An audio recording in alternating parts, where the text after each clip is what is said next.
Hello everyone, and welcome to my Duel Today official news channel. I hope everyone is having a wonderful day. Before we begin, please hit the subscribe button and give this video a thumbs up. This week, the baby swap took center stage on Days of Our Lives, delivering some truly remarkable performances and demonstrating that no matter how many people Sloan manages to squash as threats to her lie, more will inevitably surface. It's also evident that certain stories are wrapping up for the new year, even though others, like Everett's mystery, have only gotten more intense.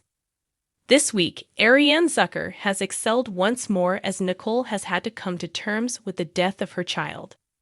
As I've mentioned previously, letting her witness what transpired immediately elevated this tale beyond a tedious repetition in my opinion, because no one believes her and she is unsure of whether she should believe herself. She feels alone and lonely. Additionally, I thought the DNA resolution was very smart. Though I can't help but giggle at how much DNA is required that a toothbrush isn't sufficient, Nicole is right there. So why can't they just swab her cheek or something? I'm prepared to overlook those quibbles because the way they got out of it was so creative. We all know that using EJ's DNA wouldn't work because he isn't the father. It merely confirmed all of Sloan's falsehoods at once. Plus, the hilarious expression on her face when Nicole left was one of shock. As of right now, I see two possible outcomes for this. First, Leo eventually gives up and informs Nicole. Not initially, even if he showed up at Nicole's door, but perhaps the guilt wears him down. It would help him as a character because, notwithstanding his slime ball beginning, the program is still having trouble making him a compelling long-term figure. Though he is a prince in contrast to Dimitri, or two, the DNA test that Sloan might not have replaced is discovered when someone opens the safe. They glance through it out of curiosity and discover that EJ doesn't match, refuting the evidence that Jude isn't Nicole's.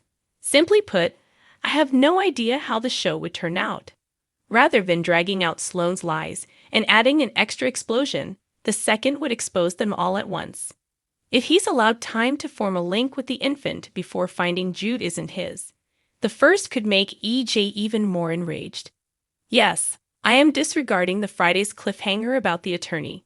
Sloan will fake her way out of this just as she has lied her way out of everything else. It was then that Everett acknowledged that he was in town to get Stephanie, and Jada at last admitted that he was her ex-husband, at least to us. Although I've been willing to believe his account of his coma, I'm beginning to question whether he really does have more surprises up his sleeve. And thankfully, Stephanie has moved out at last. Their argument was long overdue, and she called Chad out on his patriarchal treatment of her when she said, "I'm not some flighty woman running off to whomever seduces me. His envy is uncontrollably intense." Although Stephanie isn't exactly a fan favorite, she's had a rough time since returning to the city. She started seeing Alex, who people either adore or find offensive, and then she moved on with Chad while he was still in mourning for Abigail, and attempting to start a relationship with the specter of Chabby, one of the most well-liked contemporary couples on the show, hovering over them. To pull her away and make her interesting on her own, I believe she and Everett may work well together. Her enduring power comes from being a legacy character herself. Thus, she doesn't need to be paired with one. Furthermore, matching her with an investigative journalist might lead to a plethora of intriguing opportunities for the two to get into trouble, much like her parents did. Compared to Alex, who wants money and power, and Chad, who can't decide what he wants to be, he is undoubtedly better. And hey, when Abigail was the investigative journalist, it worked with Chad.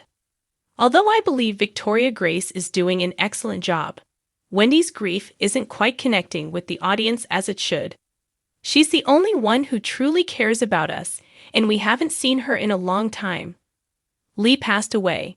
His death was largely ignored immediately away, and viewers find it difficult to feel anything when the few people who occasionally show up care about him.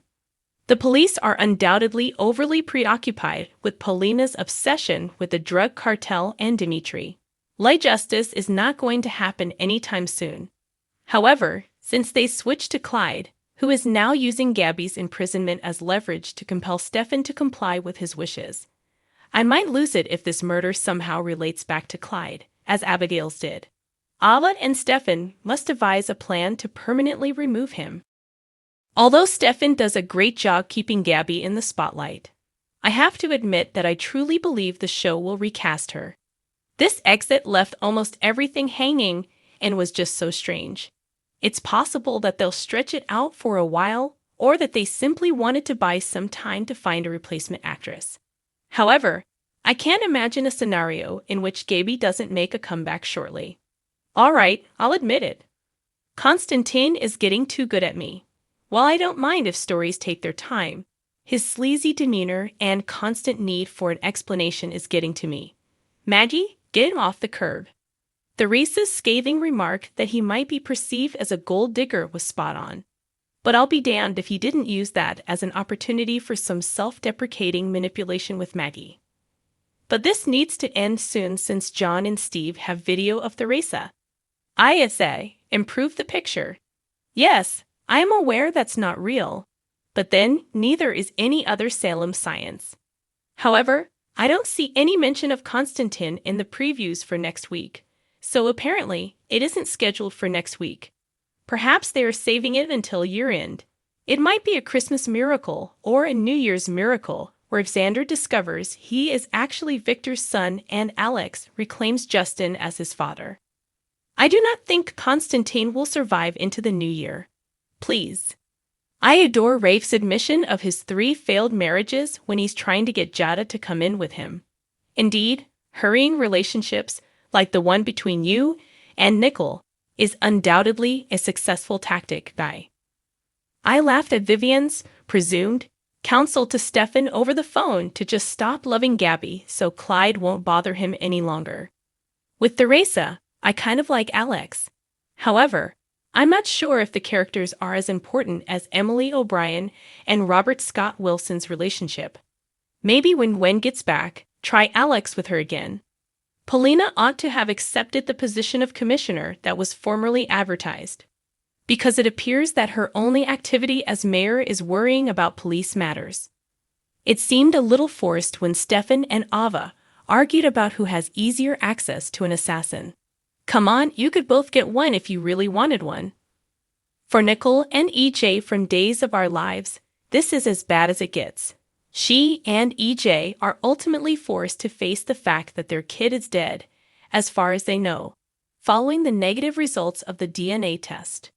On Friday, December 8th, the couple had a difficult day despite EJ's best efforts because his idea that they try for a second kid did not go down well. No mother ever likes to hear that she is having a replacement kid, especially not too long after losing a loved one. And that served to emphasize just how distinct a kinship Nicole has with the baby that EJ never got to meet. He's trying, though. With Nicole, he is showing her love and patience. He wants those he holds accountable for the baby's death to be punished. Despite his obvious belief that Nicole is losing it, he continues to support her. This requires a great deal of understanding and patience from EJ, who doesn't always do these things well. However, what if everything is preparing us for the biggest surprise of all? What if Nicole and EJ decide not to break up in the end? Thanks for watching if you like this video. So please don't forget to subscribe my channel and don't miss any update.